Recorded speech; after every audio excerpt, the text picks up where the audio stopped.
Yo, hope you're all doing well. Welcome back to GFXRhino. Today I'm going to show you how to do some super nice motion blur inside of Blender. So this is my little boxing scene I've got set up right here, and this is actually a recreation of one of my older GFXs from like years and years ago. I'll put that on screen right now, and as you can see on that older one, there's a bit of motion blur, but it's not actually real motion blur. And what I mean by that is in Photoshop, I literally just selected some of the parts, put them into their own layer, and then went to filter, blur, and then motion blur, and just added motion blur like that through Photoshop. And that's not real motion, if you know what I mean by that. Because it's not actually blur caused by any motion, because it's a still image that I've given motion blur. It's not real motion blur, you know what I mean? So to actually achieve real motion blur, we need real motion, meaning we are going to have to do a little bit of animation, but don't worry, it's literally only 2 frames of animation we need to do. It is super easy. And to do that, you want to make sure you are in your Blender project here. You want to right click up here and then click horizontal split it down, and then up in this little button in the corner, change this to timeline, just like that. It might also already be at the bottom. I know on a lot of other rigs it's already open at the bottom, just like this little thing down here.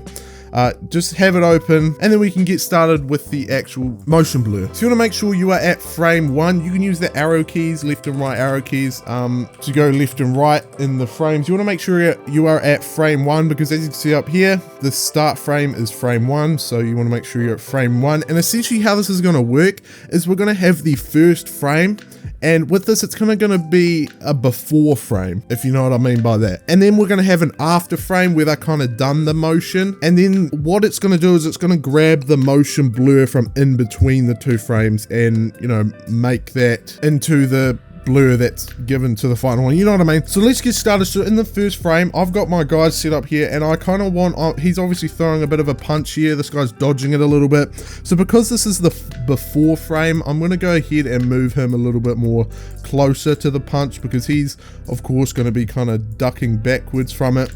His arm's also going to be a little bit more back because he's not blocking the punch just yet. He's just before blocking the punch. And I also want him to kind of be swinging here, so his arm back here is pretty good. In the next frame, I'm going to make it kind of up here, so there's a lot of motion on it. Now, one thing to note is the more movement you do, the more blur there's going to be. You can increase and decrease the amount of motion blur, but if I did like this in the second frame and this in the first frame, there'd be a lot of motion blur, where if I did just a little bit, there'd be the tiniest bit of motion blur. It makes sense. You probably understand that already. Now that you've positioned them where you want in the before frame, every part that you're going to make motion blur to, you want to click it, and you want to click I on your keyboard, and you'll see up in the timeline it creates a frame for that. So you can also do each individual body part, which is of course what I'm going to be doing. So his arm's going to be kind of coming out a bit here, so I'm going to select his upper arm right there, click I, you see it adds a new frame. Same with his upper arm, lower arm, and that also adds another bit of motion. In fact, because it's the first frame, I might even have this guy's arm a little bit back here, just the tiniest bit of motion. And then we're going to go over to this guy. I'm actually probably not going to move his whole body. I'm only going to move his lower torso, upper torso, that arm there, and this arm of course too. So that's all I'm going to be moving. As many parts as you want to be doing motion on, you can do them on. It's completely up to you. And then you want to click the right arrow key, and that'll take you to the second frame. And now you can do any motions you want. So I want this guy to be moved a bit more forward now, just like this. So I'm going to move him like that. And you can see we're now in the second frame. So if I click I on our keyboard, it'll add in the second frame, which now you can see if I use the left and right arrow keys, you can see he moves between the 2 frames. And to be honest, there's probably a bit too much motion there. So in the first frame, I'm actually going to move him a bit more forward, so then in the second frame you can see, oh well, there's still quite a bit of motion, but that's all right.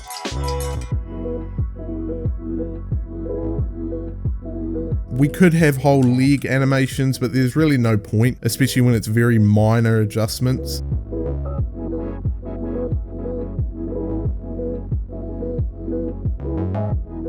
And that should be all we need. That's pretty good. If we go between our 2 frames, you can see the little bit of motion. Honestly, in the first frame, I want his head to be looking up a bit more, because he's not really looking at him. So I'll do that, and I'll add in a frame for it, go into the second frame, and then animate it, just like that. So that's super easy. You can see there's good amount of motion. It's all the motion we need. You can do a lot more motion, as I said. But either way, now you want to come under your render properties at the side right here and go down to motion blur. Make sure it is checked. And then the shutter right here is how much blur there's going to be. I suggest you start at like 0.3 to kind of test it out. Make sure it's set to center on frame, because that'll be grabbing the motion blur from in between the two frames, which is exactly what we want. Then you can click F12 to start to render, and we should see a tiny bit of motion blur. I don't know how much there'll be.